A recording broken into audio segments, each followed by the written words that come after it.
Pode sair do seu lugar. Cumprimento seu irmão que está mais próximo de você, abençoando ele. Aqui presente, todos com a sua voz declarando que só tu és grande, exaltando teu doce nome, teu amor pela cruz por teu filho Jesus, pois é santo, sim é digno de louvor e de ser adorado. És bondoso, Pai querido, sobre todas as coisas tu és verdadeiro, Senhor. Pois é santo, sim é digno de louvor e de ser adorado. És bondoso, Pai querido, sobre todas as coisas tu és verdadeiro, Senhor. Só igreja. Pois é santo, sim é digno de louvor e de ser adorado.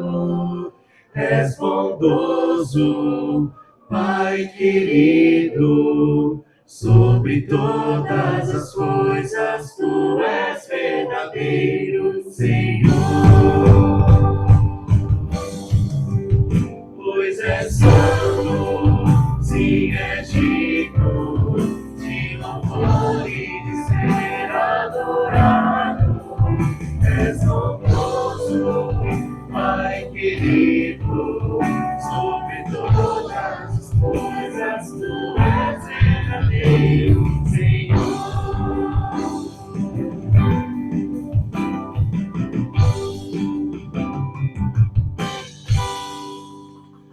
Amém. Próximo cântico, teu reino. Onde a igreja vai adorar o nome do Senhor.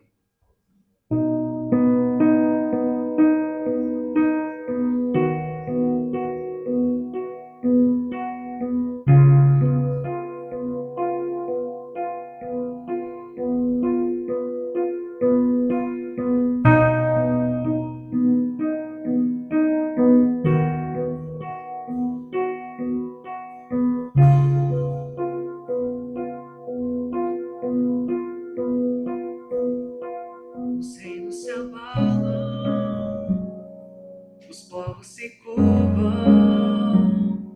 as bocas se abrem, as mãos se levantam para dizer que tu és o rei, para dizer que tu és o Senhor.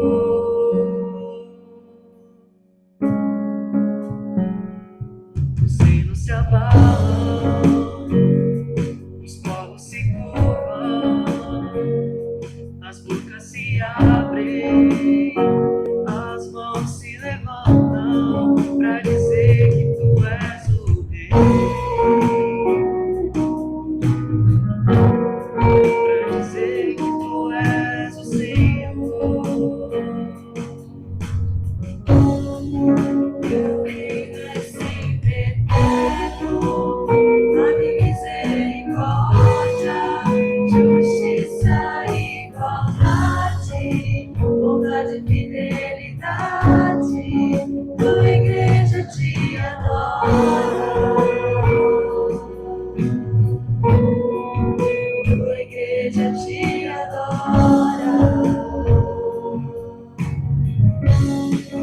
Teu reino é sempre eterno, amor e misericórdia, justiça e igualdade, bondade e fidelidade. Tua igreja te adora. Tua igreja te adora.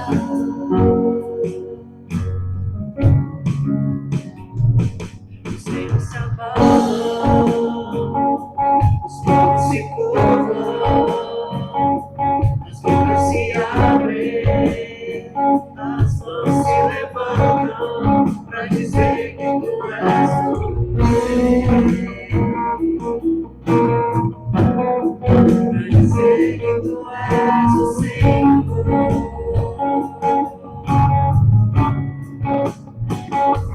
Os reinos se abalam, os tronos se curvam, as bocas se abrem, as mãos se levantam pra dizer que tu és o Rei.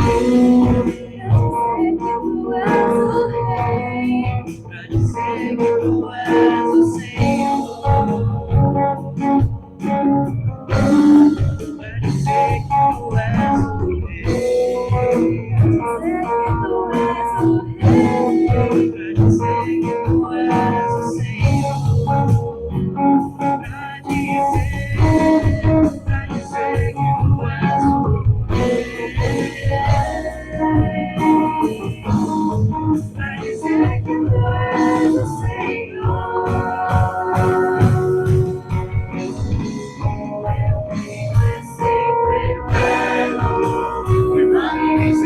Misericórdia, justiça e igualdade, bondade e fidelidade, tua igreja te adora. Somos nós, a igreja de Cristo. Tua igreja te adora. Teu reino é sempre eterno, bondade e misericórdia, justiça e igualdade, bondade e fidelidade, tua igreja te adora. Tua igreja te adora.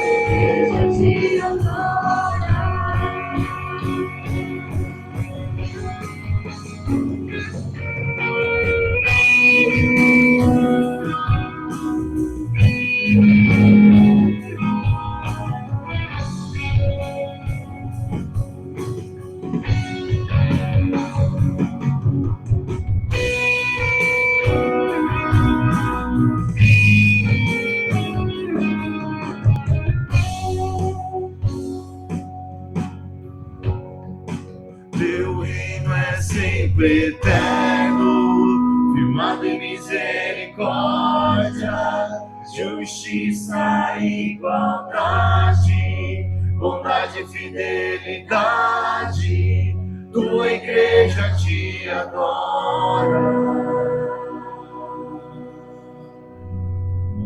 Tua igreja te adora. Mais uma vez.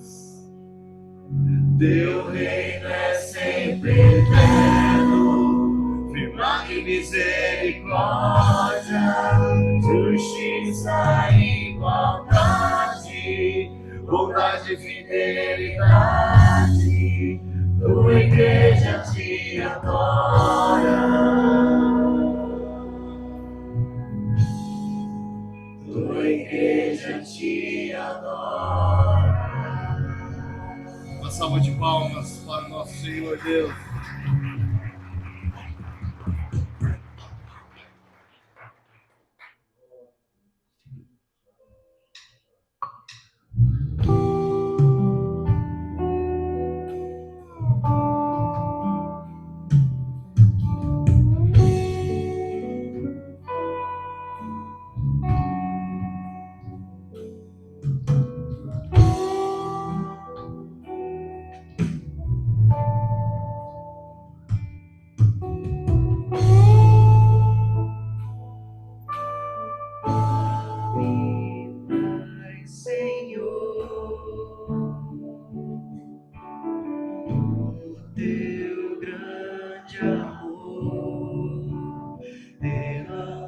Sobre mim um novo óleo e enche minha vida da tua alegria. Sei que estás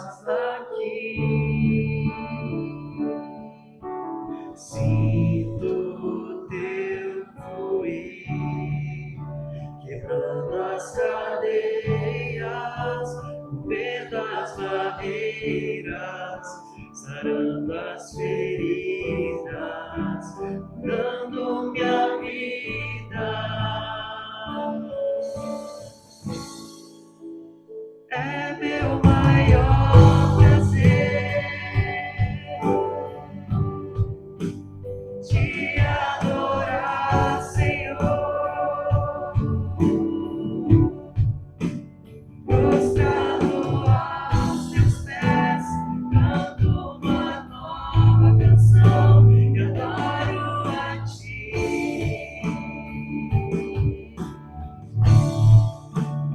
Levanta as minhas mãos, te dou o meu coração. Quando tua glória eu vi, quero então dizer: eis-me aqui, Senhor.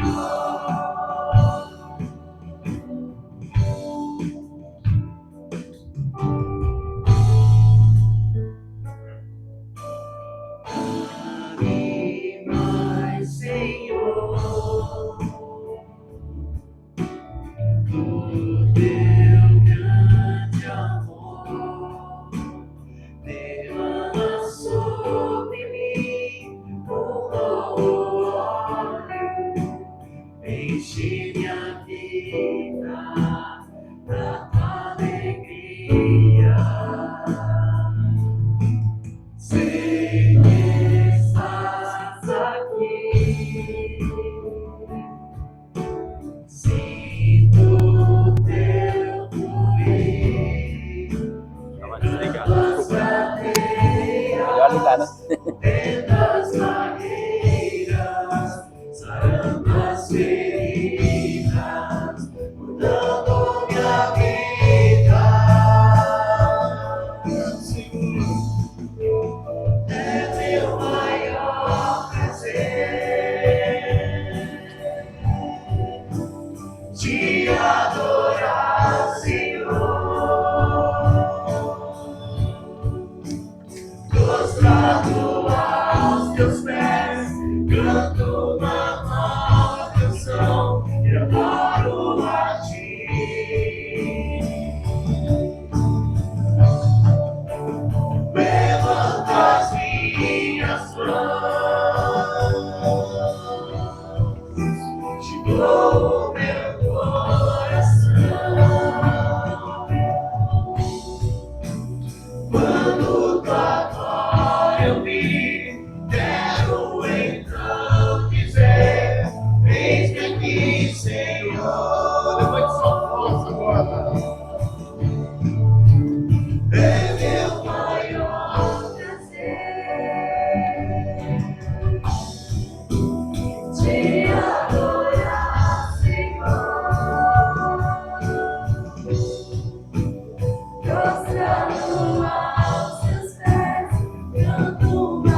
Teremos agora momentos de oferta. Então tem os gasofiláceos aqui, vocês vêm pelo centro e tentam voltar pelo centro. Não vai ficar bem. Tá bom? Vamos lá.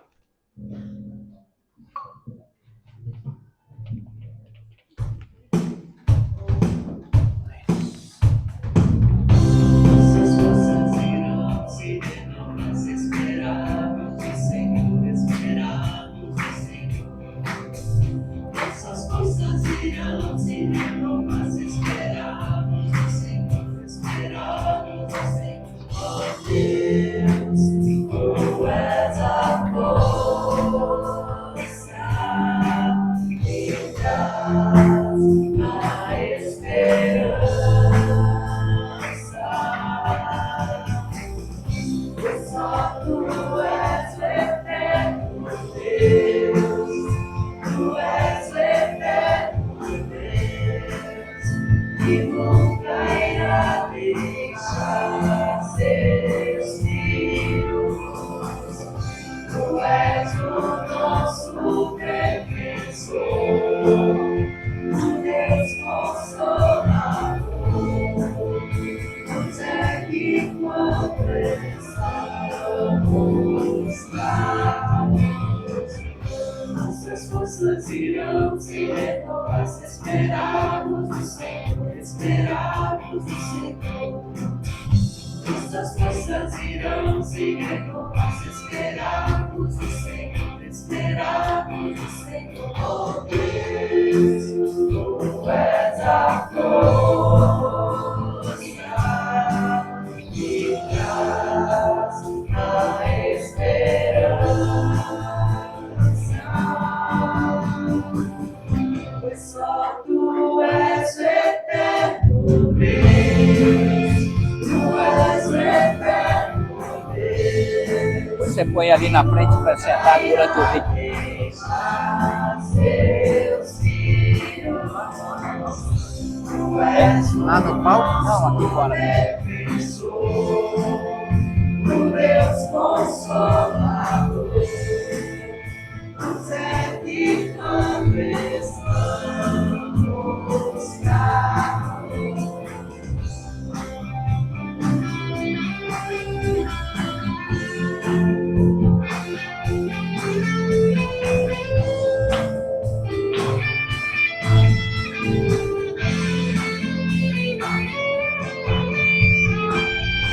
Só tu és o eterno Deus, tu és o eterno Deus, tu és o eterno Deus.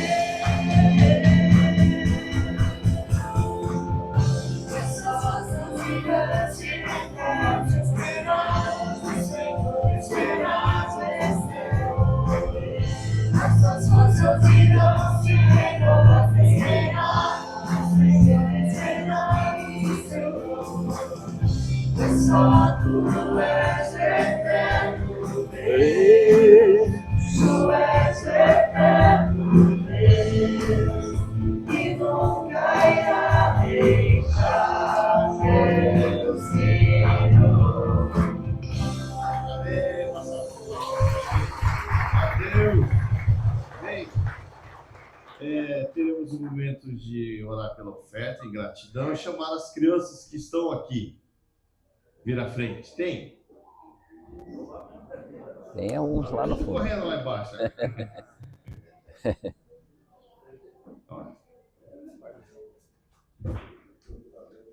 Opa, chegou. pode vir aqui, ó. Será que é? Pode ficar um cantinho. Tá bom. Pode orar, Guilherme, pelas crianças que estão aqui, oferta. Vamos orar. Senhor Deus, queremos te agradecer por mais um dia que podemos estar em tua presença, por mais um dia que podemos estar te adorando, te louvando. Queremos te agradecer pela vida das crianças dessa igreja, pelas crianças que estão aqui no recanto também. Pedimos que o Senhor esteja abençoando a vida de cada uma, que o Senhor esteja dando amor, paz, mansidão, crescimento em todas as áreas da vida delas. E nós possamos continuar firmes do Senhor, crescer na família de Cristo também. Peço que o Senhor também esteja abençoando todas essas ofertas levantadas aqui e realmente te agradecendo porque o Senhor tem nos sustentado. Oramos, Senhor, em nome de Jesus. Amém.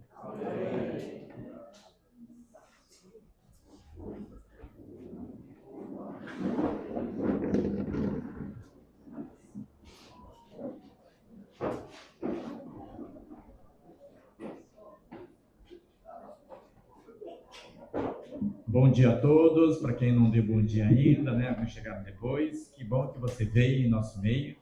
Gostaria de convidar, né, o Sr. Jorge Nishimura aqui à frente, nosso palestrante desde ontem. Deus tem ministrado nossos corações de testemunhos de uma vida com Deus, né, um homem que esteve à frente, né, de uma grande empresa, fez a transição, hoje ele passou a transição também da UDF, que é a Universidade da Família, sobrinho. A gente conhecia ele como Beck no acampamento, né? Eles iam servir ali em Panorama. Deus esteve realmente levantando essa geração que está assumindo agora, e o Sr. Jorge foi muito responsável por tudo isso. Ontem nós tivemos aí, alguns ficaram sabendo, né, um sorteio de vários livros que ele escreveu, inspirado pelas experiências que Deus deu à vida dele, né? E assim nós temos não só um legado de testemunho, mas um acervo de conhecimento através desses livros. A gente agradece mais uma vez, né? Algumas pessoas foram sorteadas e não estiveram aqui. Então não se sinta constrangido, porque foi surpresa para mim também. E o critério era para quem estivesse presente, alguns estiveram embora, né? Então não fica chateado com a gente, não. Está vendo o livro, né? Compra o livro depois. São uns livros muito bons, né? Que vai te abençoar, né? Fora a brincadeira, nossa gratidão pela vida dele, a Márcia aqui em nosso meio, que tem nos dado realmente esse tempo com eles, de poder experimentar, né, e receber mais deles. Não diferente hoje, estará falando também, né, dos testemunhos, da ação de Deus na vida dele, da empresa, e como tem essa dinâmica, né, de saber que nosso evangelho é integral, onde nós servimos a comunidade, servimos que Deus colocou como jardim, né, olhando esse jardim chamado Recanto Rollins, é presente de Deus. Queremos administrar de forma que Deus se agrade também. Então, queremos agradecer, orar mais uma vez. Obrigado. Né? Tuba essa cabeça, feche seus olhos, oremos pelas pessoas do Sr. Jorge, que Deus possa falar nossos corações. Pai amado, toda a glória ao Senhor. Obrigado porque o Senhor tem usado o teu servo de forma tão brilhante, tão graciosa, nessa humildade, de poder trazer esses conhecimentos e repartir, para que nós possamos compartilhar esse conhecimento. Obrigado porque tem investido o seu tempo, o seu recurso, para que pessoas sejam salvas, pessoas sejam capacitadas a liderar com seus dons e talentos na multiforme graça do Senhor. O Senhor tem colocado em nosso meio esse conhecimento. Abençoa mais uma vez o teu servo. Usa, Senhor Deus, o teu servo e mais ainda, nossos ouvidos atentos e o nosso coração aberto para que o Senhor tenha do teu altar ao nosso coração. Assim oramos e nos pedimos e oramos em nome de Jesus. Amém. Amém.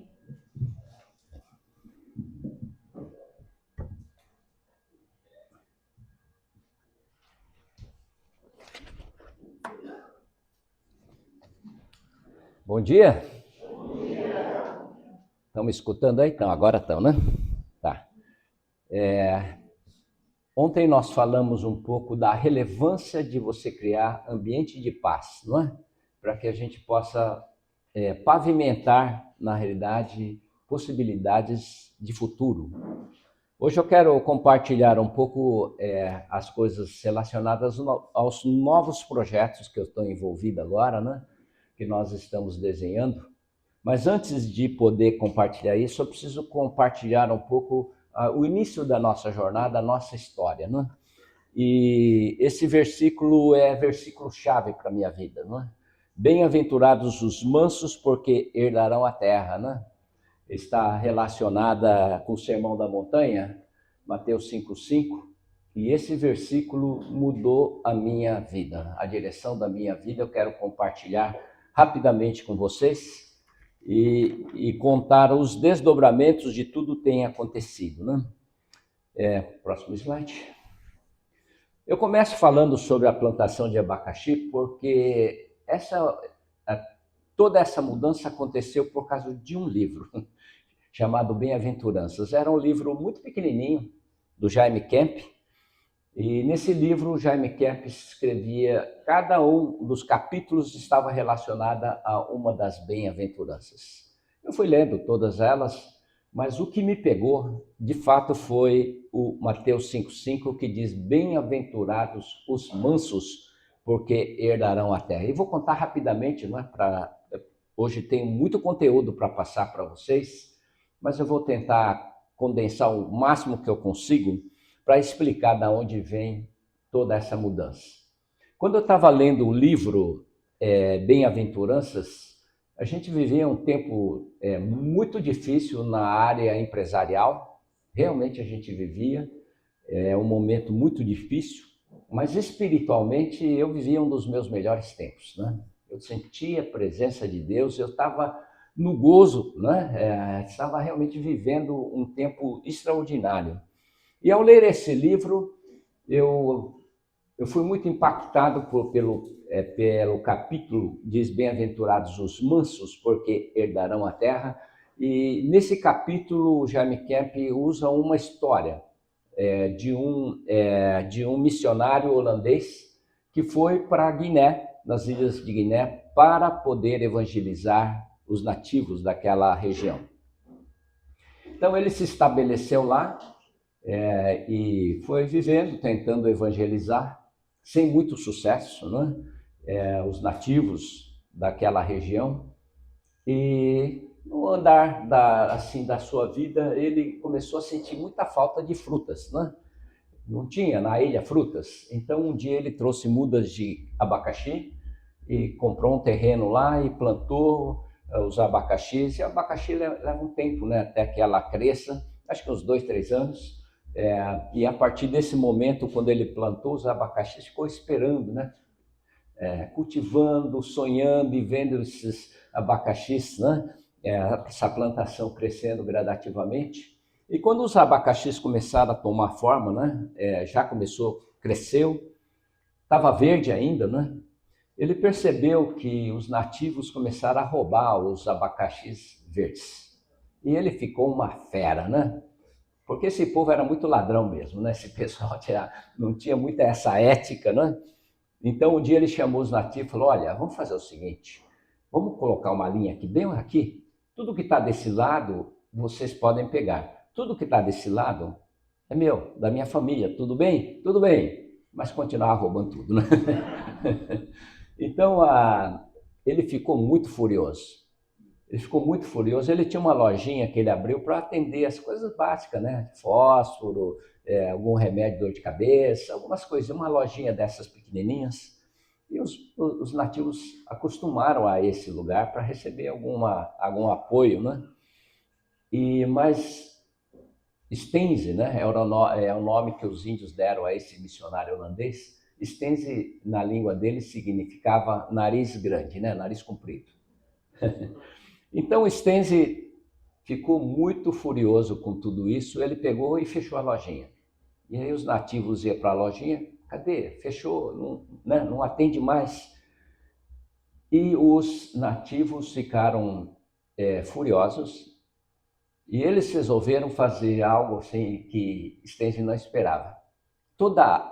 Todos os nativos, todas aquelas famílias decidiram mudar de lugar, foram para outra área da ilha, e de repente Stenze estava lá, podendo comer o abacaxi, que agora não tinha ninguém para roubar mais, não é? No entanto, ele era ajudado, né? O pessoal mandava oferta missionária para Stenze, né? E aí Stenze chegou e entrou numa crise, falou: cara, eu estou aqui, eu estou comendo abacaxi gostoso, mas eu não estou produzindo nada.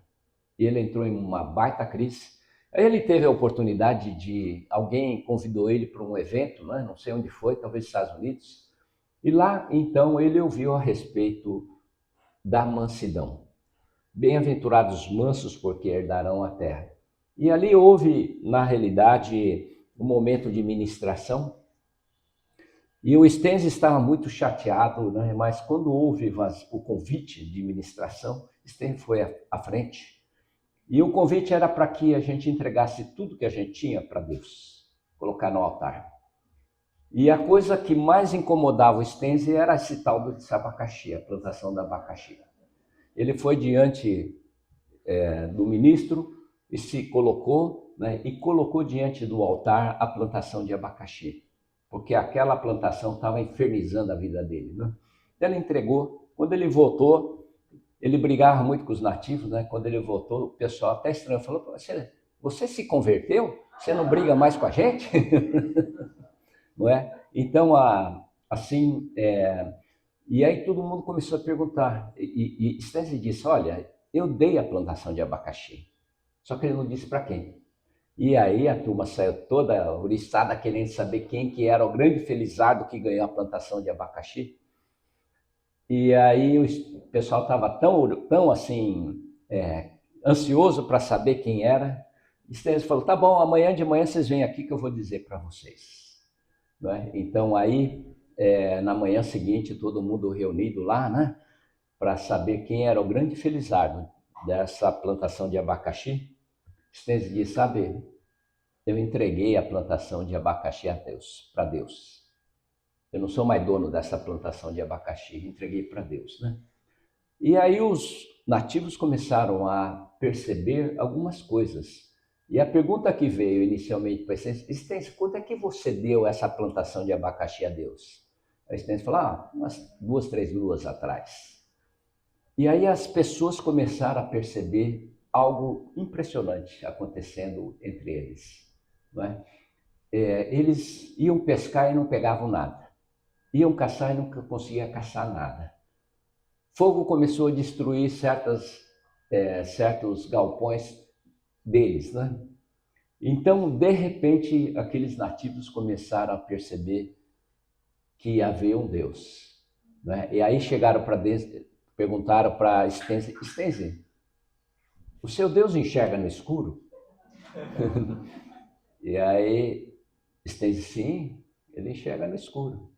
O seu Deus é grande? Falou: nossa, meu Deus é enorme, gigante, não é? Então, a partir daquele momento, se gerou um temor no meio daquele grupo de nativos, e de repente eles pararam de roubar abacaxi, né? Apesar de que Stenzi já tinha dado para Deus, né? Criou um temor. E a partir disso, Stenzi começou a trabalhar, passaram até a exportar depois frutas, né? Começou a desenvolver e evangelizar. Aquela ilha foi evangelizada. Mas tudo isso aconteceu porque Stenzi, ele fez um movimento de falar: olha, quero ser manso diante de Deus. Eu abro mão daquilo que são as coisas mais importantes para mim, eu passo para Deus. Essa história me cativou muito. E eu fiquei pensando na minha vida, então, o que eram os meus abacaxis, né? E fui procurar e comecei a listar cada coisa que eu achava que era relevante na minha vida. Eu estava como diretor industrial da Jato, com 800 funcionários, né, subordinados. Eu tinha um bom salário, benefícios, eu tinha um status, né? Eu não tinha 40 anos ainda naquela época. E ser diretor, não é, de uma empresa como a Jato, eu trazia assim, um status muito elevado, né? Eu escrevi tudo isso e diante de Deus, com toda a sinceridade do meu coração, falei: Deus, eu estou abrindo mão do meu salário, da minha posição, e fui colocando tudo aquilo que eu entendia que era relevante na minha vida, e fui diante de Deus: Deus, eu quero abrir mão. Ser manso é essa capacidade de abrir mão, não é? Diante de Deus. E falei: Deus, o Senhor pode fazer o que o Senhor quiser. Se o Senhor quiser tirar, você tira. Se o Senhor quiser deixar, o Senhor deixa. Se o Senhor quiser acrescentar, acrescenta, mas a minha mão está aberta. Então aí aconteceu, 2 meses depois, aquilo que eu contei ontem para vocês. Eu fui demitido da empresa. Fui demitido da empresa e aí isso eu fiquei, assim, aquilo me incomodou demais, né? Incomodou demais. Eu não conseguia respirar direito, assim, emocionalmente falando, né? Eu não conseguia, eu estava sem ar, estava precisando de sair um pouco desse ambiente para poder respirar um pouco melhor. e falei para a Márcia, Márcia, vamos viajar, né?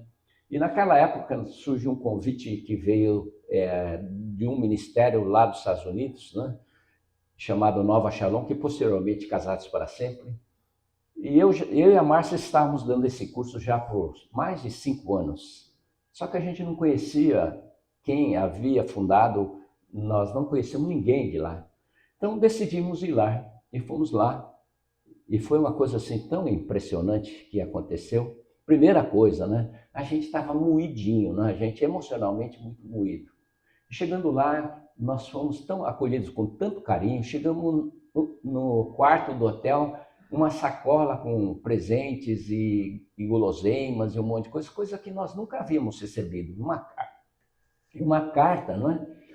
Nos dando boas-vindas. Eu tirava fotografia, falava, olha que maravilha. Aquilo, acho que Deus sabia da dor da gente, não é? Então Deus criou esse momento de acolhimento, de amor, não é? E depois nós fomos participando do evento, a gente achou tudo maravilhoso, né? E ao final do encontro eu tive uma conversa com o Mike e Marilyn Phillips, que eram os fundadores desse ministério, tomar café junto e conversando e tudo mais. Depois de algumas 2 horas de conversa, eles fizeram um convite. Vocês não podem assumir o ministério lá no Brasil? Havia algum trabalho sendo feito pelo nosso pastor lá, o Haroldo, né? Haroldo e a Charlotte, mas muito localmente, só na nossa igreja. E a gente veio, e veio esse convite. E eu falei, olha, nós viemos aqui para descansar, né? Nós não viemos atrás de nada, nós não estamos à busca de nenhuma outra coisa. Mas eu, racionalizando um pouco, eu cheguei à conclusão seguinte, sabe de uma coisa? Está convidando para a gente ser diretor nacional de um ministério no Brasil. E a minha preocupação é que eu poderia falhar nessa missão, porque eu já não tinha experiência para isso. Mas como na realidade no Brasil só tinha basicamente eu e a Márcia e talvez mais alguma outra pessoa que estava desenvolvendo o curso, eu pensei o seguinte, sabe, se der tudo errado, não vai causar muito estrago. Então eu falei, vamos assumir sabe, o cara meio empreendedor, ele toma muitas vezes um risco, né? Então nós começamos lá em casa, né? Bem devagarzinho, era só eu e a Márcia, por alguns anos, né? Trabalhamos, basicamente a gente atendia telefone, a gente ia no correio para entregar material, a gente fazia basicamente tudo, né? E os primeiros movimentos que fizemos acontecia dentro de casa, né? Nós acolhíamos as pessoas que vinham para o treinamento, a gente dava comida, dava hospedagem e tudo, não é? E assim começou então o trabalho com Casados para Sempre, que é o mais conhecido, não é? Eu ainda, depois de 2, 3 anos, eu estava ainda questionando Deus. Falei, Deus, pô, eu não sou um cara tão ruim assim, não é? Por que tudo isso aconteceu na minha vida? Mas quando eu comecei a cair na realidade, e o ministério, o Casados para Sempre começou a crescer, caiu a ficha, falei, Deus me tirou da empresa, me deu mais tempo, e eu e Márcia pudemos viajar pelo Brasil, dando treinamento, e aconteceu um milagre, na realidade, alguma coisa extraordinária aconteceu. O Casados para Sempre, que só rodava lá em Pompeia, eu e a Márcia eram os principais líderes de grupos, né? De repente nós começamos a treinar outros líderes de grupo, o ministério saiu da base 0, primeiro ano 50 grupos, segundo ano 100 grupos, terceiro ano 200 grupos, quarto ano 500 grupos e quinto ano 1000 grupos. Quando nós chegamos a 1000 grupos, e grupos de 14 pessoas cada grupo, nós nos tornamos o maior ministério da Casados para Sempre no mundo. Eles estavam esparramados por muitos países, né? E, inclusive passamos nos Estados Unidos, que era a sede do trabalho. Uma coisa extraordinária aconteceu, né? Um milagre, né? Deus usando um casal extremamente frágil, eu e a Márcia, né? Nossa relação sempre foi muito complexa, né? Por várias razões. Uma delas é porque ela contraiu depressão. E depressão leva a essa oscilação de emoções, né? No entanto, então, nós, sabe, nós passamos o bastão do casado, da Universidade da Família, que depois fomos agregando outros ministérios. Eu acho que uns 2,5 milhões de matrículas aconteceram desde que nós começamos, né? Possivelmente mais de 1 milhão de pessoas passaram pelos cursos, que não é pouca coisa, né? Hoje, nós temos no Brasil acontecendo em torno de 120 mil matrículas por ano, hoje, através da Universidade da Família. Um verdadeiro milagre. É uma baita escola, imagina, né? Uma escola de 120 mil matrículas. É uma grande escola. Bom, eu conto essa história porque quando eu olho, eu e a Márcia, nós não tínhamos condição de liderar um ministério desse, mas por causa da nossa decisão de ser manso nas mãos de Deus e abrir mãos, Deus me tirou da posição de diretor industrial, mas Deus manteve uma boa parte das coisas que a gente precisava para começar a desenvolver o ministério.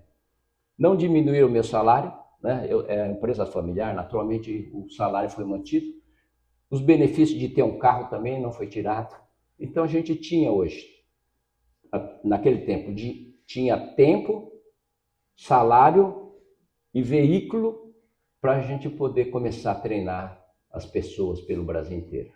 Hoje nós treinamos pela Universidade da Família mais de 10 mil pessoas por ano. Isso é o que a gente faz. Então, quando a gente olha, e essa foi uma parte muito bonita da nossa vida, né? É um sucesso absurdo que aconteceu. Hoje eu acho que talvez nesse modelo de ministério, a Universidade da Família é o maior ministério do Brasil. E quem sabe talvez uma das maiores do mundo hoje, pelo modelo que a gente faz, de grupos pequenos, né?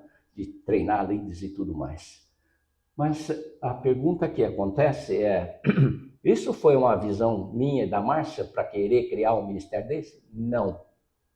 Foi a partir do momento que a gente conseguiu abrir mão dos nossos direitos e permitir que Deus fosse Deus na nossa vida, nós nos submetemos e permitimos, não é?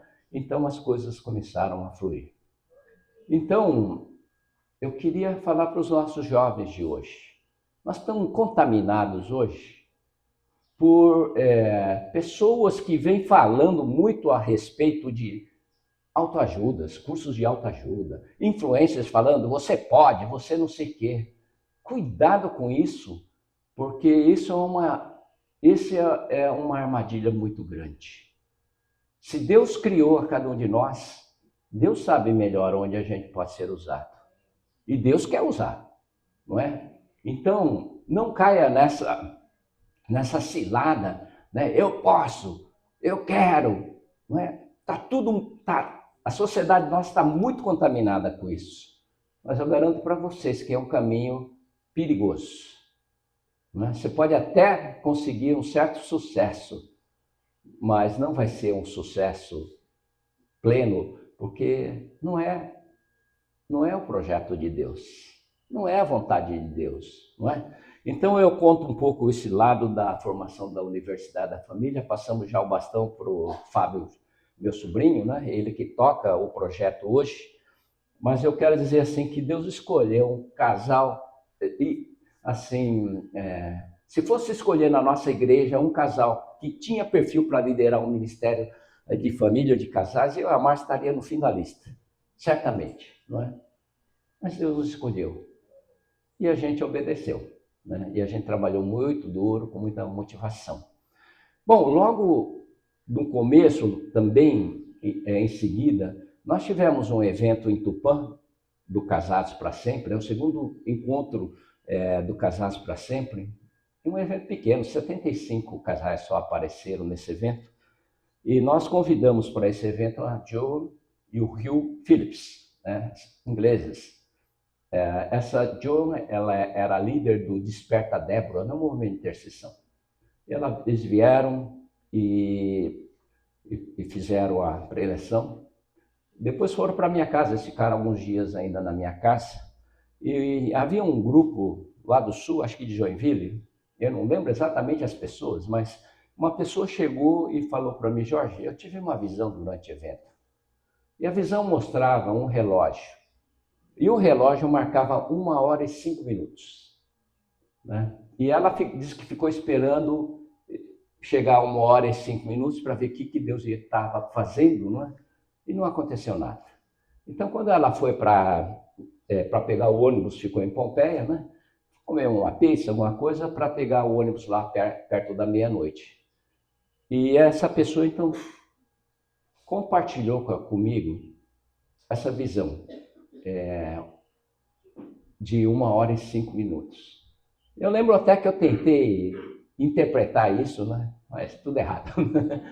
Tudo errado. No dia seguinte, isso no domingo, no dia seguinte, a gente, como irmãos, a gente estava tentando juntar os cacos, né? Nós tínhamos tido aquela briga muito feia e realmente a situação nossa estava muito, então nós decidimos que toda segunda-feira de manhã a gente reunia, né, para conversar e acertar. E naquela segunda-feira, ele não estava na agenda nem nada, alguém falou: precisamos eleger o coordenador do conselho de acionistas, que era o grupo que nós chamávamos assim, né? E aí tal, vai para cá, vai para lá, todo mundo apontou o dedo para mim e falou: você. Tá bom, eu assumo esse trabalho. Quando eu cheguei em casa, eu falei para o Rio era o cara para ter em casa naquele dia, porque o Rio, ele era conselheiro de um grupo chamado KM. Grupo KM, na realidade, hoje é Vale do Rio Doce, né? Era uma empresa familiar. E ele morava na Europa, né? Ele articulava a família na Europa, a holding de lá. E quando eu cheguei, falei: Rio, aconteceu isso, agora de manhã eu fui lá para a reunião, né? E eu fui escolhido para ser o coordenador do conselho. Antes de que eu tivesse terminado de falar, ele disse 1h05, porque ele já tinha ouvido esses negócios da visão, né? 1h05. Eu falei: Rio, o que é 1h05? Ele disse: olha, entre os seus 5 irmãos, você foi escolhido. Então, hoje, quando eu vi toda a nossa jornada de 20 anos à frente da empresa, claramente foi Deus que me colocou lá. E por muitos momentos eu vou falar para vocês, eu fiquei, porque você trabalhar na empresa, trabalhar em ministério, o ministério demandando cada vez mais, né? Chega uma hora que você sente aquela vontade de fazer uma escolha, não é?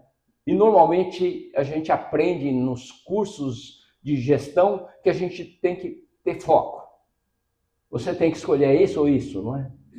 E de repente agora eu estou com duas coisas. Eu sabia que Deus tinha levantado a gente para liderar o ministério e eu sabia também, através dessa visão de 1h05, que Deus também tinha me colocado dentro da empresa para trabalhar na área da governança, mais ou menos, né? Dentro dos conselhos.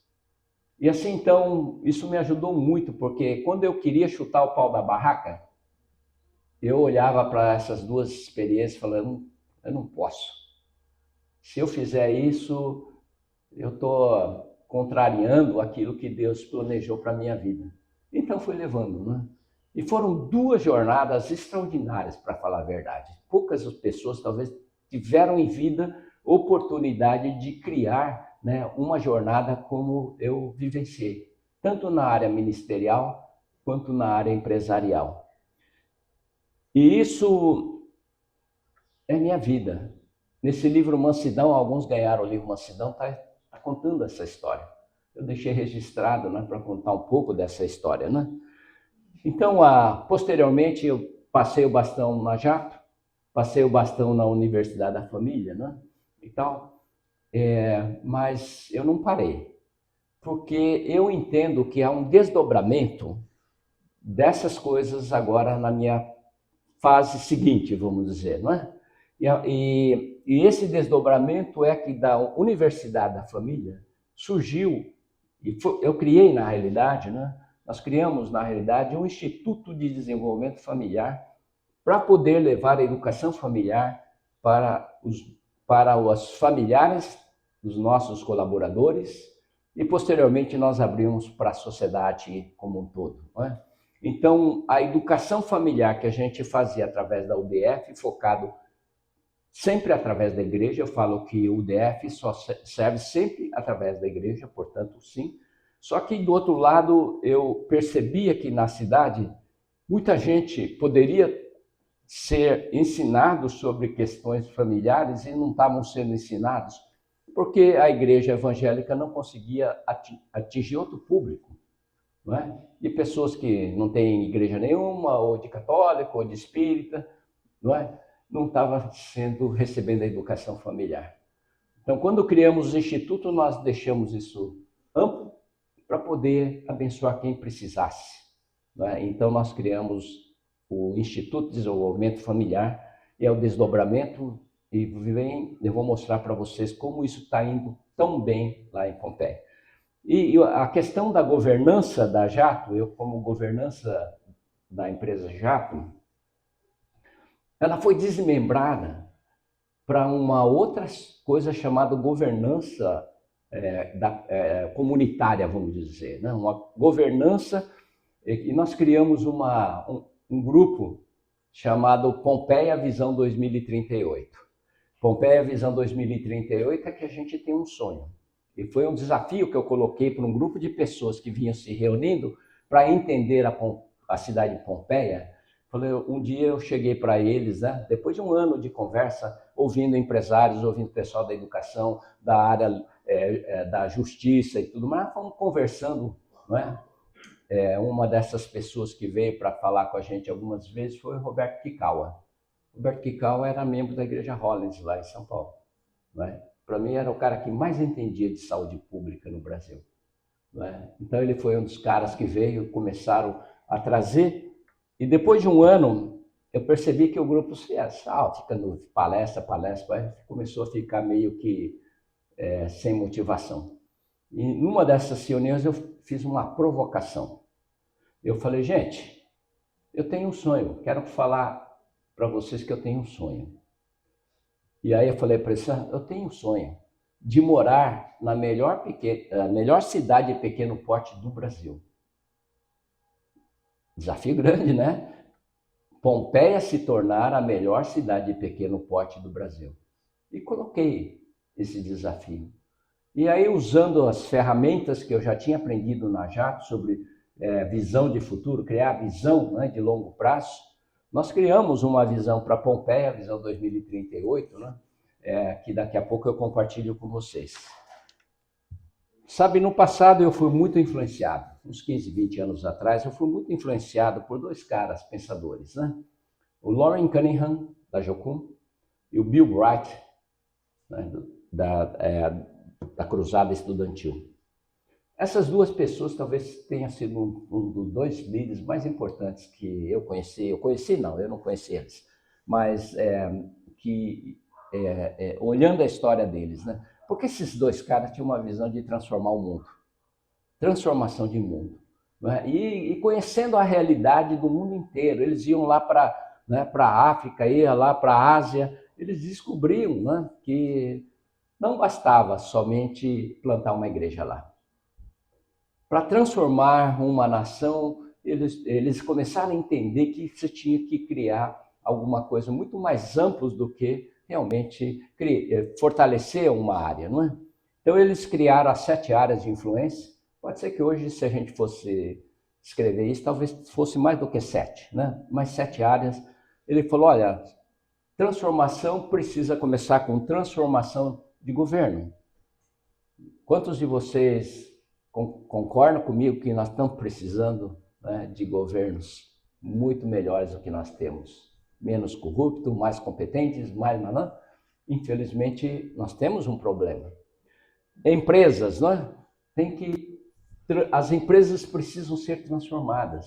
Muitas empresas estão pensando e focando sempre em ganhar mais dinheiro, mais lucro, mas uma empresa não se consiste somente em ter mais lucro. Consiste em exercer o seu papel dentro da sociedade, não é? Além do lucro, né? Humanizar mais, olhar mais para as questões da própria comunidade e assim por diante. As escolas, nós temos um grande caminho para melhorar a educação. As escolas do Brasil aparecem realmente nos rankings do PISA e de muitos outros indicadores, vergonhosamente lá para trás, não é?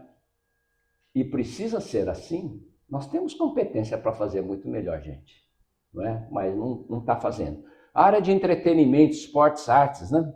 Nós temos que entrar nessa área, porque essa área é muito relevante. Eu fui muito tocado, eu me converti por causa das artes. Música.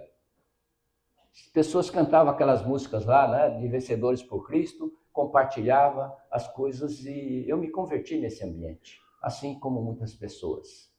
A arte atrai, a arte toca o coração. Às vezes a gente só fica falando aqui para a cabeça, mas gerar transformação, ela precisa gerar transformação dentro. Nós somos movidos, né, pelas emoções.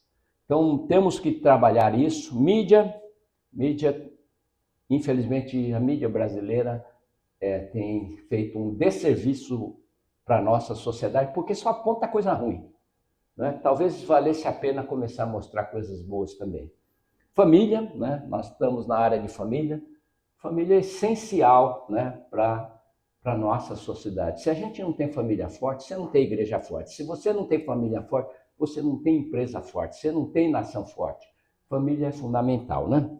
Então, olhando sobre essas 7 áreas de influência, e essa parte escura que está lá no meio, eu falo é reino de Deus. Tudo tem que a gente começar a canalizar para que a gente faça com que esse reino de Deus se expanda na sociedade. Quanto mais isso for realidade, melhor será a nação. Nós não estamos simplesmente querendo criar uma referência qualquer. Nós queremos é que todas as coisas converjam para que o reino de Deus se expanda e cresça dentro da nossa sociedade, não é verdade? Deixa eu passar então um pouquinho sobre Pompeia Visão 2038. Aqui o primeiro ponto fala: todas as crianças e adolescentes estudam em escolas excelentes. Nós estamos declarando que em 2038, Pompeia, todas as crianças e adolescentes vão estar estudando em escolas excelentes. Se não tiver escola excelente, não tem possibilidade de a gente sonhar muito alto, não é? Moradores exercem cidadania plena, participando da elaboração, execução e controle de políticas públicas. Aqui, se a sociedade não se engaja com os problemas da sociedade, não tem chance também. A gente tem que ter um engajamento, né? As pessoas têm que participar da vida da comunidade, porque senão a gente terceiriza tudo. E na realidade, a sociedade não devia terceirizar tudo, né? A mídia é imparcial, honesta, participativa e construtiva. Esse é um sonho, tá? Inovação, criatividade e tecnologia estão presentes nos negócios e também em outras áreas da comunidade. Inovação, ontem eu falei um pouco, né? Que Deus nos criou com uma capacidade criativa. E nós matamos as nossas estruturas, né, educacionais, empresariais, estruturas de... Elas matam a criatividade que Deus colocou dentro da gente. E essa criatividade foi dada para nós para ser usada e não para ser ignorada.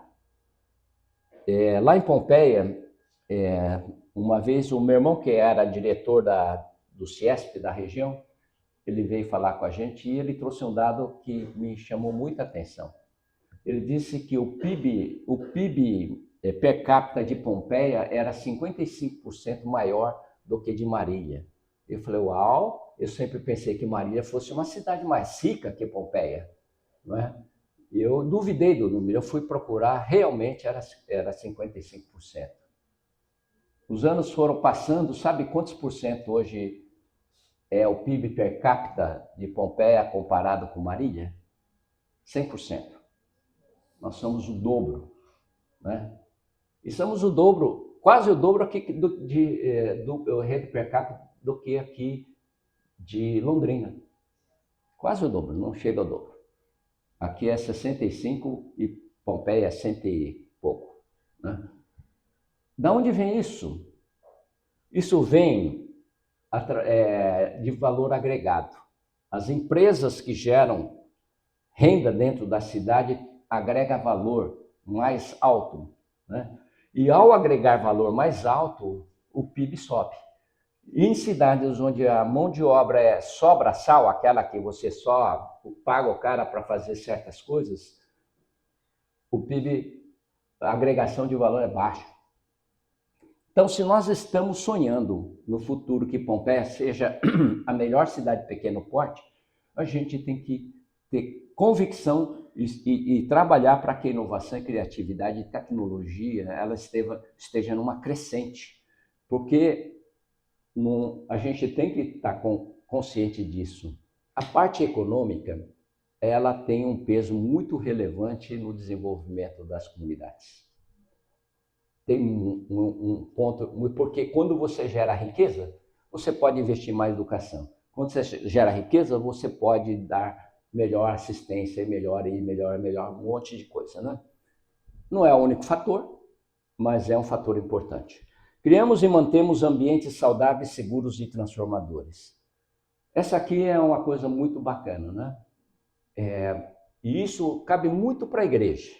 Criamos e mantemos ambientes saudáveis, seguros e transformadores. Sabe de onde vem a inspiração de ter colocado esse item aqui na nossa visão?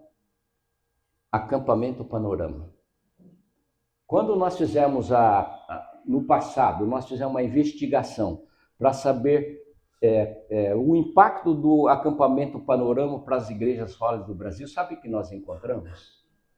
Encontramos que 80% dos jovens das igrejas esparramadas no Brasil, São Paulo e todos os lugares haviam se convertido em Panorama.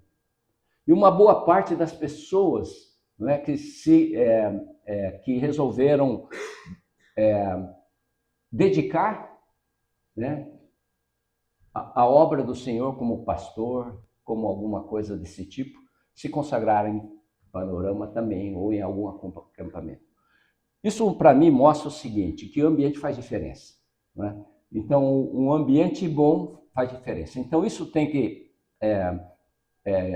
acontecer dentro de casa, dentro da empresa, dentro das escolas. O ambiente tem que ser favorável. Quando o ambiente é favorável, nós resolvemos o problema da sociedade. Quando você tem um ambiente favorável, você elimina aquelas pessoas que têm necessidade de usar drogas, por exemplo, ou beber álcool, não é? Nós eliminamos bastante. Temos um sistema integrado de saúde com foco nas pessoas e suas famílias. Isso veio de Roberto Kekawa. Ele sempre dizia para mim, Jorge, a saúde do Brasil, ela foca errado, porque ela foca na doença.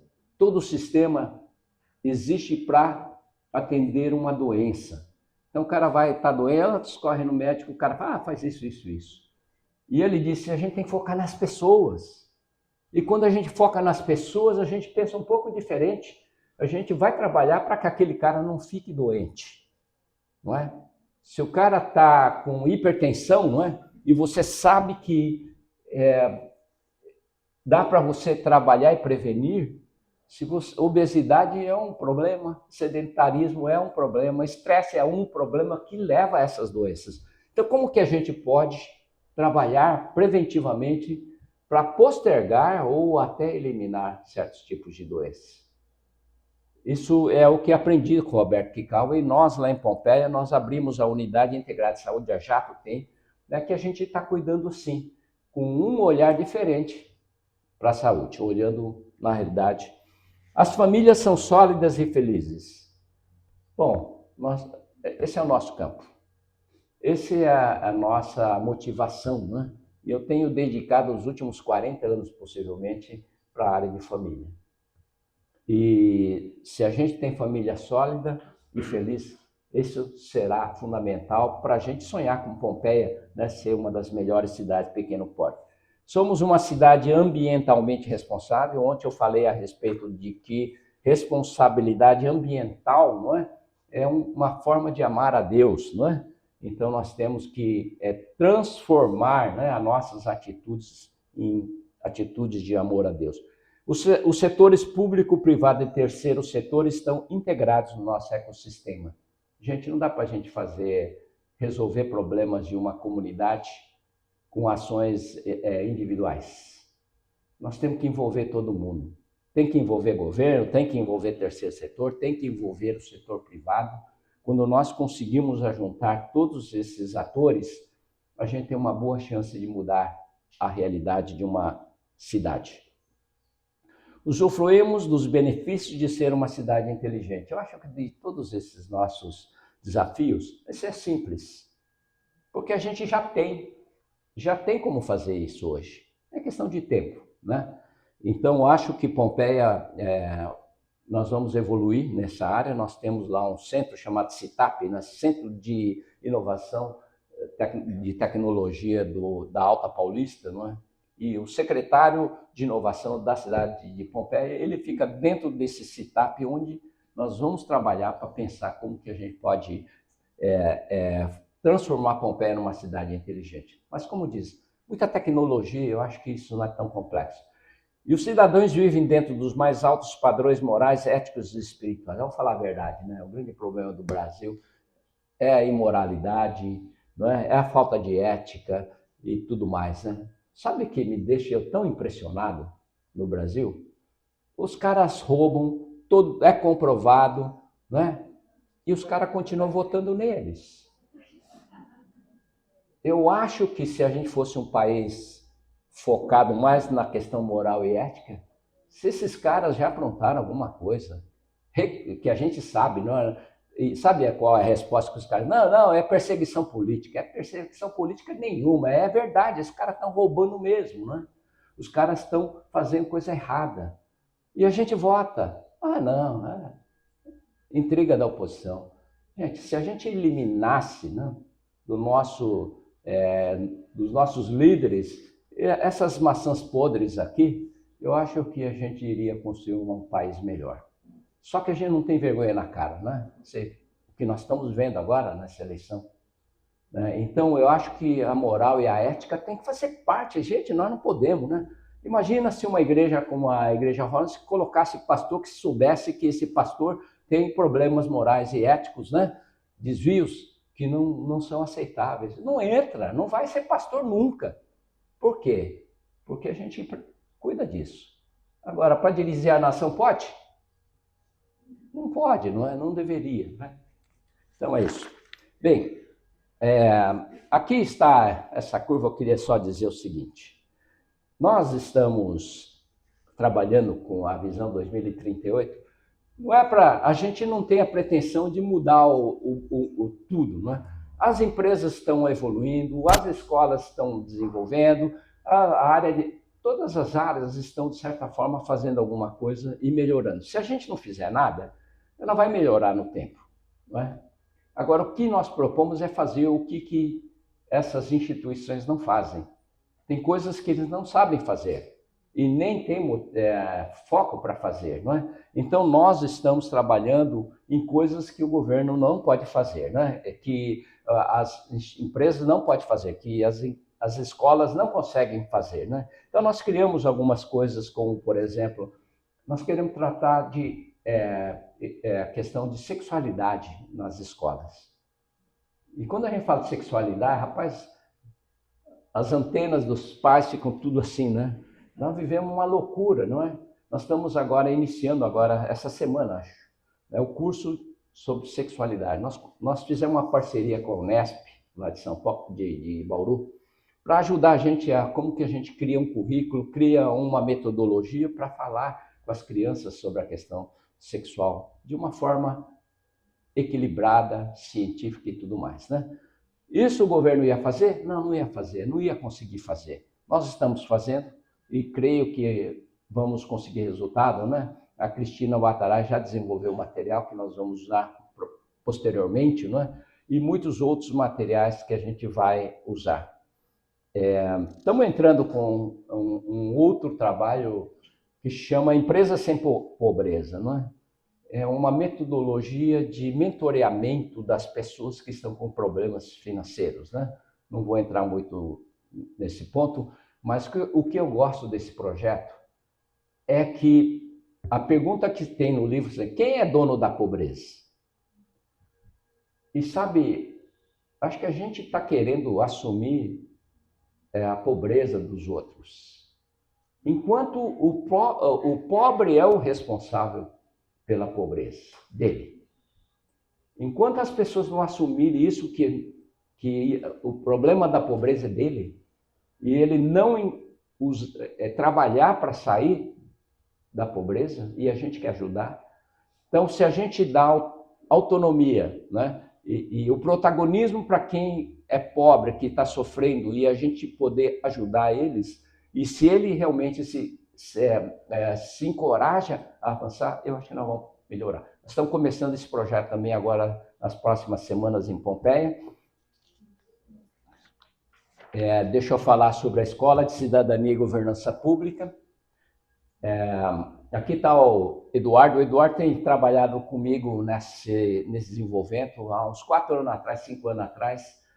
Nós queríamos fazer engajamento da população e a gente falou, como é que a gente engaja a população? E nós fomos procurar se havia na sociedade algum lugar onde a gente pudesse, de certa forma, engajar as pessoas, né?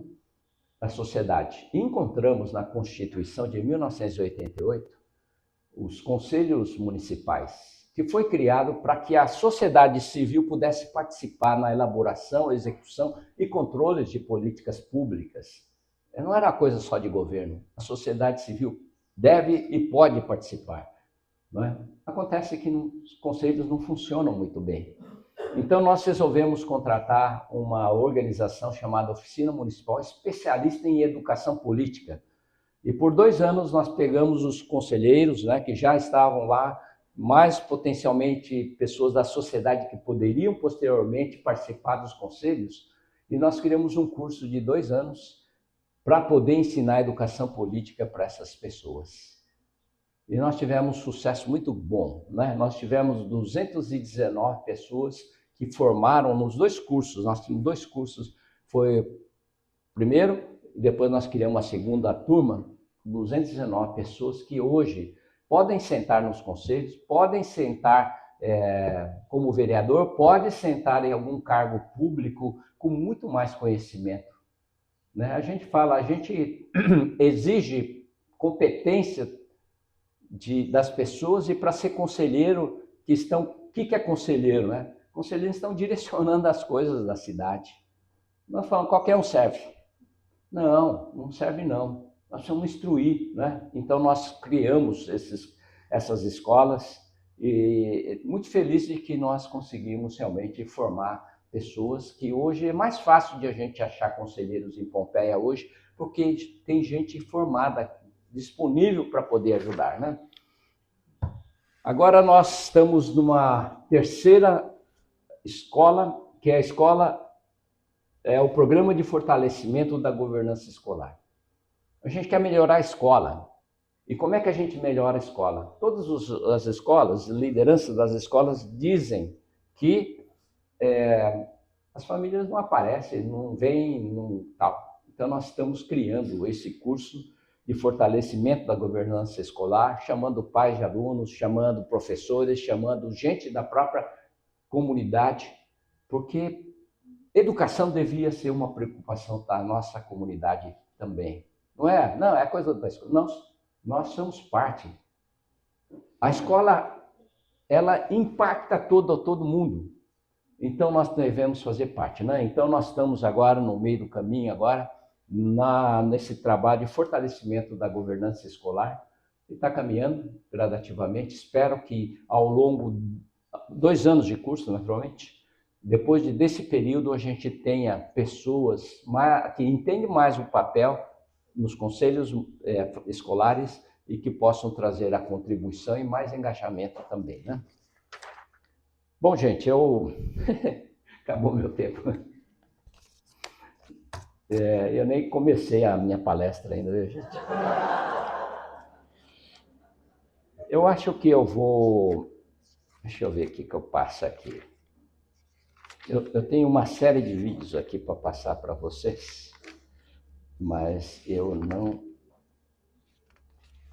Vamos passar a evolução das participações do IDF.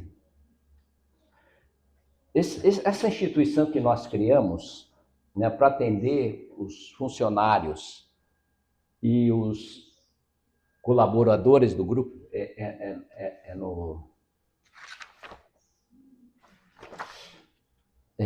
criamos isso há 10 anos atrás, 11 anos atrás. Eu não sabia se ia dar certo, porque primeiramente eu queria levar a educação familiar para os colaboradores do Grupo Jato, né? E nós temos uma jornada muito interessante numa cidade pequena. Começamos com 518 participações em 2015, ela foi subindo, chegou a 4.000 em 2019 e depois aconteceu a pandemia, né? Aí zeramos outra vez e voltamos a perseverar. Esses últimos 2 anos nós conseguimos mais de 8.000 matrículas em Pompeia, pessoas que participaram dos programas, né? Tem gente que participa mais do que um programa. Eu creio que mais de 10% da população de Pompeia está sendo alcançada através de todo o currículo que a gente oferece em Pompeia. E educação é importante, gente. Educação familiar, educação financeira, né? Nós damos muitas coisas, nós temos mais de 40 diferentes cursos que a gente oferece lá no Instituto, né, de Desenvolvimento Familiar. Hoje, 35.000, na verdade já passamos de 40.000 participações, somando o que veio agora em 2026, né? Significa que, se fosse pensar a população de 20.000 habitantes, 40.000, né, já rodamos basicamente duas vezes de participações. O que eu imagino que isso vai refletir? Eu não sei ainda, tá? Mas eu acho que se a gente vai ensinando, a gente vai mudando as pessoas. Então, quando chegar em 2038, eu espero que a gente tenha uma cidade muito diferenciada sobre esse aspecto aqui, né? Então, vamos fazer o seguinte, passa o vídeo da IDF e aí a gente termina. Vou atrasar alguns minutinhos, tá bom? Não, aí eu combinei com você, se você me deu 1 hora, é 1 hora, né? Quando a minha mãe faleceu, meu pai queria construir alguma coisa para eternizar o nome da minha mãe. E foi realmente alguém muito especial. E esse nome, Instituto de Desenvolvimento Familiar Chieko Nishimura, foi para honrar o nome dela.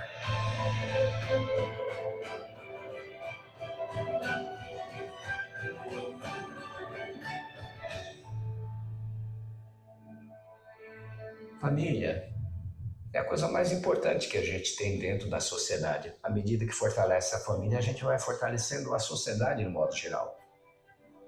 Inicialmente o IDF foi criado para atender os colaboradores do Grupo Jato e suas famílias, mas logo a gente entendeu que sua missão deveria alcançar toda a comunidade. A gente trabalha com 3 grandes eixos: educação familiar, formação para o trabalho e também formação para a cidadania. O IDF, para mim, ele é uma oportunidade de aprendizado e união familiar. O IDF ele abre essa oportunidade, esse leque para tanta gente, para mãe, pai, filhos. E é lindo. É um lugar muito legal, onde eu aprendo e me diverto bastante.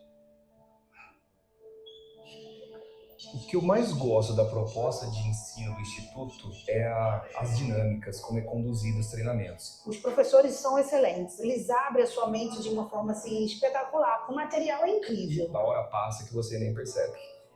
Depois que a mãe aprendeu na experiência do lar, ela mudou, porque ela tem um antimarinex. Aí ela só colocava na mesa quando tinha visita. Aí, depois que ela fez a limpeza do ar, ela colocou os marinex assim só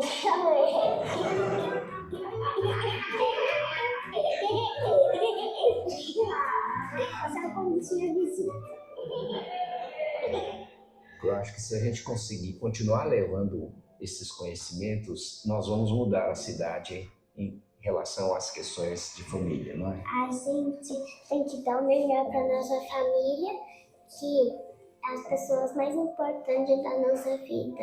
Nós não somos perfeitos, nós somos uma família com defeitos, mas uma família que se entende, que resolve os problemas e que continua. Nosso dia a dia é puxado, sim, mas acho que dedicar 1 hora, 2 horas para a família, eu incentivo todos os homens a fazer isso. No fundo, né? Tudo que a gente quer promover é família feliz, né? Eu sei que família sempre é um desafio. Mas se a gente tem os instrumentos, ferramentas, os conhecimentos para vencer os obstáculos, ao final, eu acho que a gente vai encontrar família feliz e vai encontrar felicidade.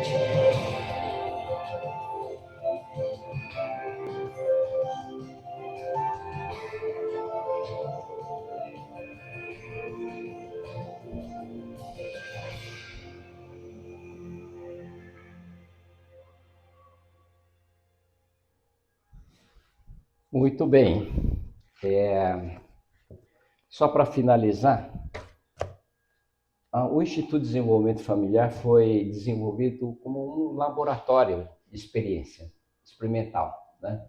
A ideia era saber se nós tínhamos condição de criar uma organização que pudesse levar e fazer a cidade respirar família, que as pessoas da comunidade pudessem se instruir sobre temas de família através dos cursos que a gente faz. Nós criamos isso como uma experiência, um laboratório. E eu estou numa fase agora, ainda não decidi se a gente vai fazer isso ou não vai, mas eu tenho cultivado um pensamento. Nós achamos que se queremos mudar o Brasil, é muito importante a gente dar ferramentas para que a gente pudesse fortalecer as famílias.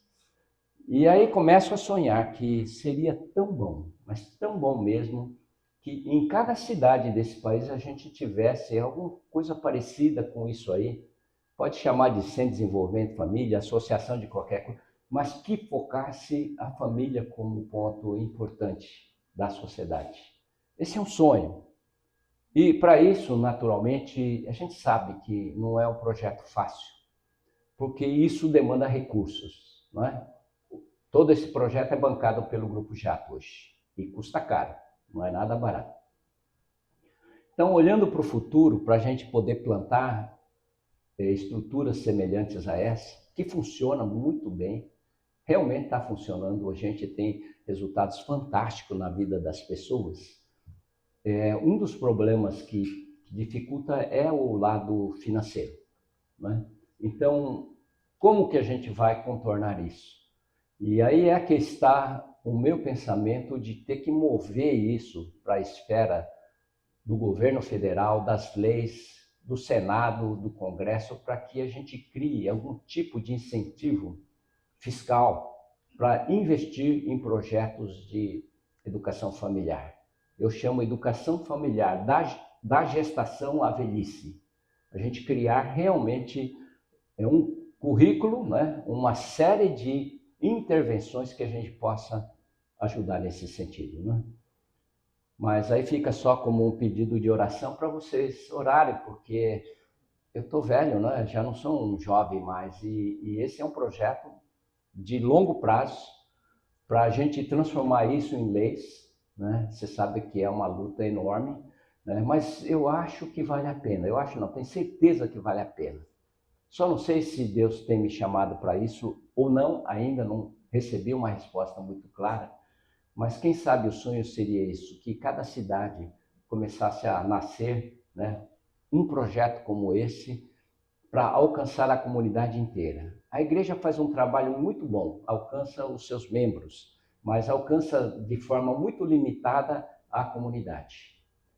Uma instituição como essa, que não é uma instituição religiosa, é uma instituição civil, mas é de promoção, basicamente, da educação familiar, não é? Ela é uma escola, não é uma igreja. E nós queremos levar educação. Existe em Oséias, termino com esse versículo, diz o seguinte: o povo perece porque lhe falta o conhecimento. Se nós estamos aqui no Brasil, não é?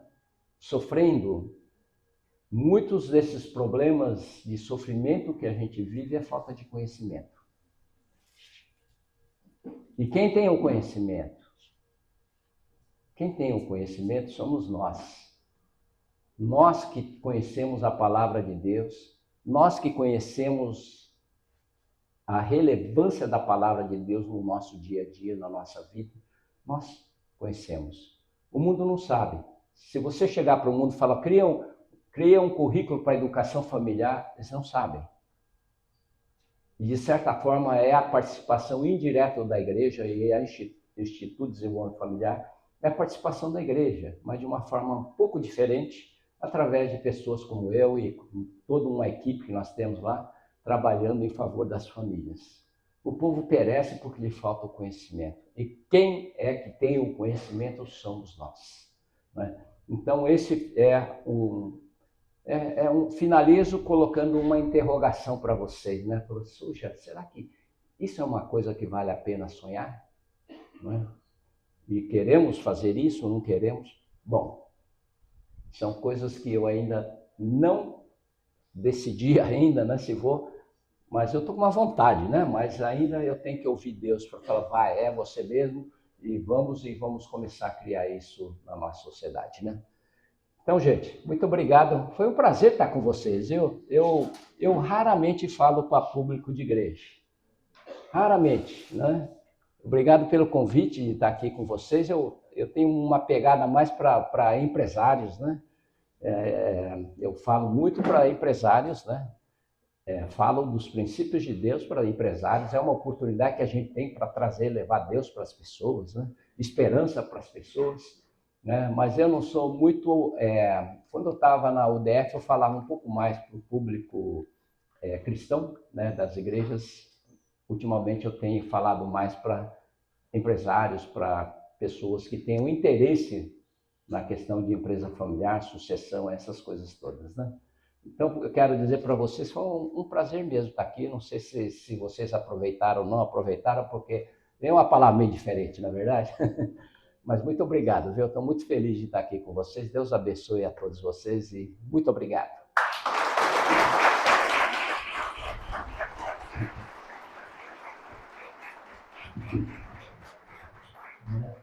Puder ficar um pouquinho mais aqui, Jorge? Vou ficar aqui. Tá. Agradece. Na verdade, nós queremos agradecer, né, Jorge, por estar investindo o tempo para estar conosco, e com certeza a gente agradece primeiramente a Deus pela sua vida. Eu creio que, né, toda essa jornada, assim, eu acho que o que autentica a sua fala, com toda certeza, a sua história, os princípios e valores que realmente você continua levando, né, aquilo que você aprendeu, né, dos seus pais, e que os seus pais aprenderam principalmente de Deus, né? Então, com toda certeza, a gente gostaria de agradecer, e com toda certeza é uma inspiração para esses jovens, e o tema que nós escolhemos é preparar a igreja para as próximas gerações. E eu tenho plena convicção que essa inspiração que realmente a sua família traz para nós, ela é bastante edificante e principalmente glorifica o nome do Senhor. Então, gostaria de... é uma homenagem bastante singela, logicamente, mas é um pouquinho do reconhecimento. Gostaria de chamar a esposa também, logicamente. Seu braço direito e esquerdo, né? Obrigado. Em nome do nosso conselho, obrigado por aceitar o convite. Não é uma pregação diferente, mas oportuna. Somos também uma instituição PJ, né? Representando a sociedade, uma parte importante, que é a nossa fé. Com certeza, muitas coisas aí que você vai ter que voltar e passar os outros vídeos. Não passei nenhum vídeo, tem umas meia dúzia de vídeos lá que eu não passei. Mas amém. Eu quero pedir para o pastor Sérgio, para o presidente, orar por ele, né? E abençoar e agradecer. Dizer umas palavras também. Nós queremos louvar a Deus, Jorge. Você tem sido uma bênção na nossa denominação. Para nós ser marcante, o ano passado tivemos aquele retiro dos pastores que inaugurou o centenário. E você trouxe uma palavra de Deus para todos nós. E a gente tem caminhado à luz disso e de outras palavras que Deus tem nos dado. Então a gente louva a Deus, é um privilégio como denominação, como família de fé, nós termos vocês nos abençoando. E a gente sente bem assim. Vocês são uníssono, irmão mais velho de nós. E a gente louva a Deus por isso. Levante, não se caia em pé, estenda sua mão, pedindo a bênção de Deus. Pai querido, nós louvamos o Teu nome. Muito obrigado, Deus, pela maneira tão especial como o Senhor conduziu a vida dos seus filhos, Jorge e Márcia. Muito obrigado porque eles ouviram a tua voz. Muito obrigado porque naquele dia eles deixaram no teu altar todas as coisas, Pai. E dessa forma, Senhor, experimentaram a tua vontade boa, perfeita e agradável. Pai, obrigado porque o Senhor tem um plano perfeito para as nossas vidas. E como é bom a gente ver como o teu plano perfeito tem se cumprido ao longo das décadas, ó Deus, na vida do Jorge, da Márcia. Muito obrigado, ó Deus, pelos milhares de pessoas que foram abençoadas, milhares de igrejas no Brasil, a nossa inclusive, ó Deus, com esses cursos de família. Muito obrigado, ó Deus, porque o teu chamado, a tua vocação, vai para além da esfera da igreja, Deus. Vai atingindo as 7 esferas de influência da sociedade. E, Pai, como igreja da terceira região, como membros da mesma família de fé, Senhor, nós os abençoamos, Pai, para que continuem ouvindo a tua voz. Continue, ó Deus, totalmente entregues em tuas mãos e sendo usados na plenitude, ó Deus, do teu propósito, do teu plano, na IDF, Senhor, nesse projeto Pompeia 2038. E, Pai, nesse desafio que Ele coloca para nós, o nosso país, o Brasil, a área de educação, Senhor. Ó Deus querido, nós te louvamos e pedimos que o Senhor fortaleça, que o Senhor renove sempre, que o Senhor dê sabedoria em cada passo, em cada decisão, e que o Senhor continue usando os seus filhos para despertar, ó Deus, vocações, para ser instrumentos de bênção, Senhor, para além da nossa igreja, da nossa denominação, para o nosso Brasil, em todo o teu projeto que o Senhor tem para a vida deles. Nós te louvamos, nós assim os abençoamos, em nome do Senhor Jesus. Aleluia. Amém. Amém. Amém. Obrigado. Muito obrigado. Obrigado, viu? Obrigado, viu?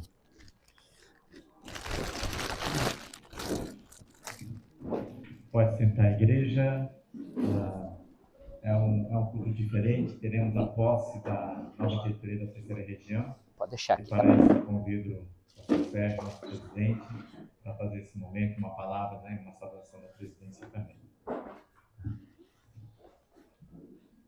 Rafa, ficou lá. Irmãos, eu sei que o horário está avançado e eu fui orando e pensando, e estou sentindo de quebrar um pouco o protocolo, viu, pastor Shinji, Eduardo Bacal. Eu tenho certeza que Deus falou no seu coração. Bem-aventurados os mansos, porque eles herdarão a terra. Eu quero que você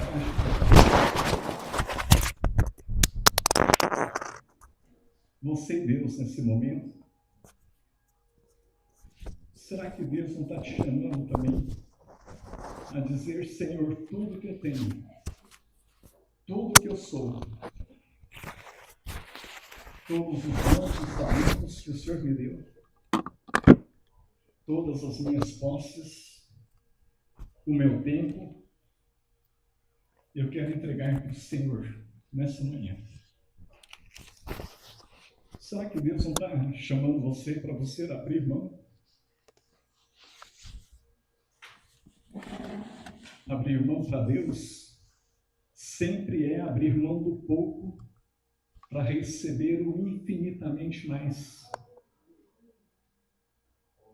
Encontrar o tesouro enterrado no campo, transbordante de alegria, vendeu tudo que tinha e comprou aquele campo, porque valia muitas e muitas vezes mais.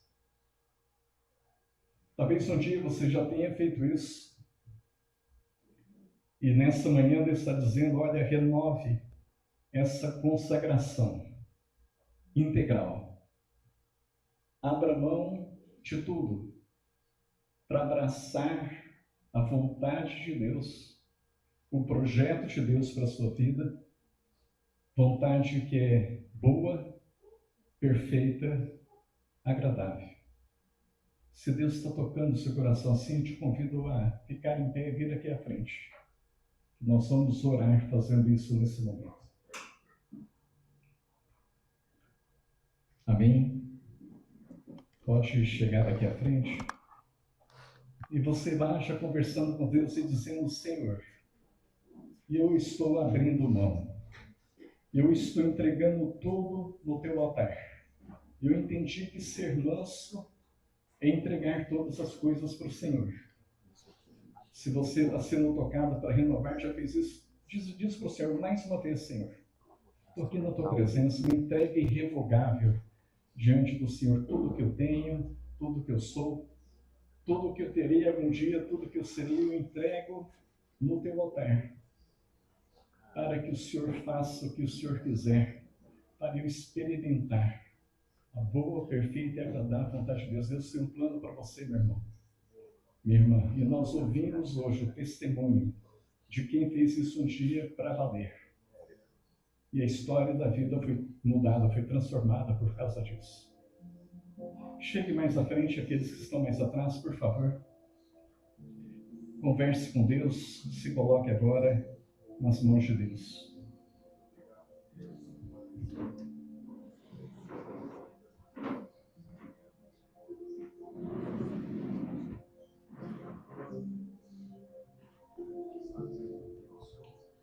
E eu vou convidar mais uma vez o irmão Jorge, que passou por essa experiência transformadora, para orar por nós, nos abençoando nessa nossa consagração nessa manhã.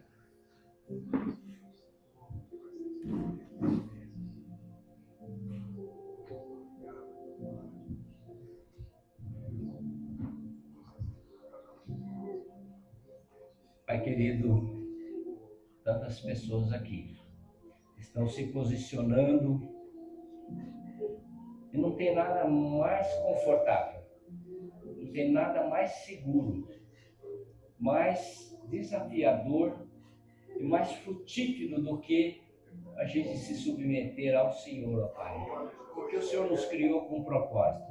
O Senhor nos criou para sermos as pessoas. Quando o Senhor nos fez e desceu no ventre da nossa mãe, o Senhor já sabia a que nós viríamos para este mundo, Senhor.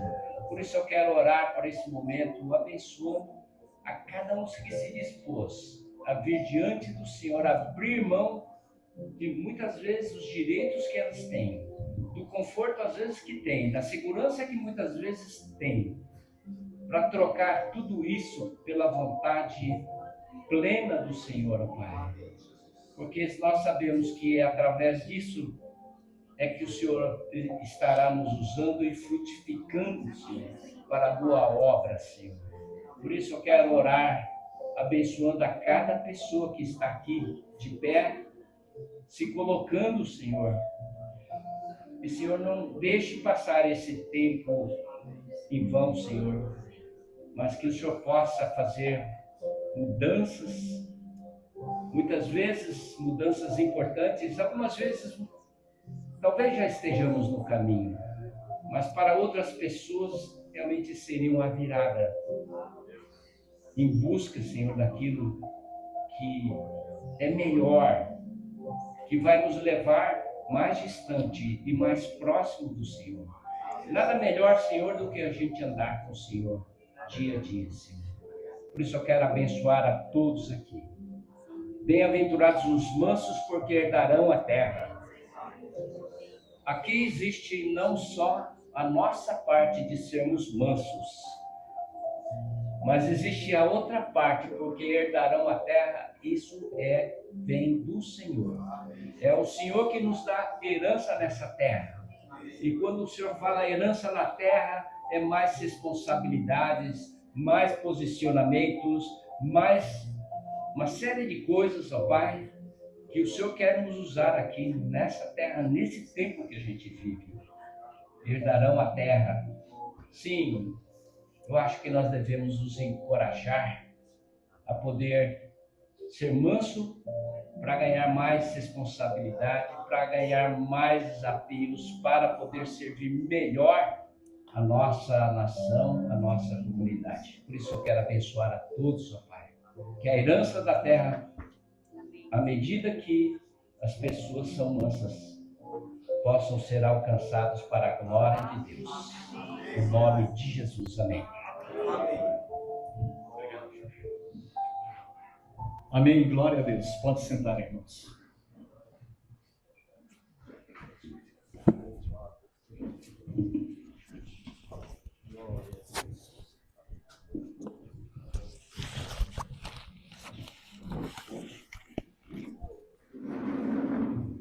Eu quero dar uma rápida orientação prática para você que se consagrou completamente nessa manhã, você que renovou essa entrega. Aquilo que você já sabe que Deus tem dito, eu diria, na palavra de Deus, tem vontade geral de Deus para todos nós. Se dedique a isso. Você se consagrou, então você com empenho, com compromisso, você sabe que precisa ter uma vida de oração. Você sabe que precisa meditar na palavra de Deus. Você sabe que tem que estar atento para testemunhar de Jesus. Para quem não conhece, está do seu lado, vá fazendo isso. E vá orando para Deus te mostrar coisas específicas. Mas caminhe naquilo que você já sabe, porque a palavra de Deus diz para todos nós. E quando a gente é fiel no pouco, Deus vai cada vez mais nos mostrando a sua vontade específica e você vai pedindo sabedoria, vai tendo confirmação, não dê passo na emoção, não dê passo de qualquer forma, você sabe disso, vai caminhando, mas vai caminhando sempre totalmente entregue nas mãos de Deus. Amém.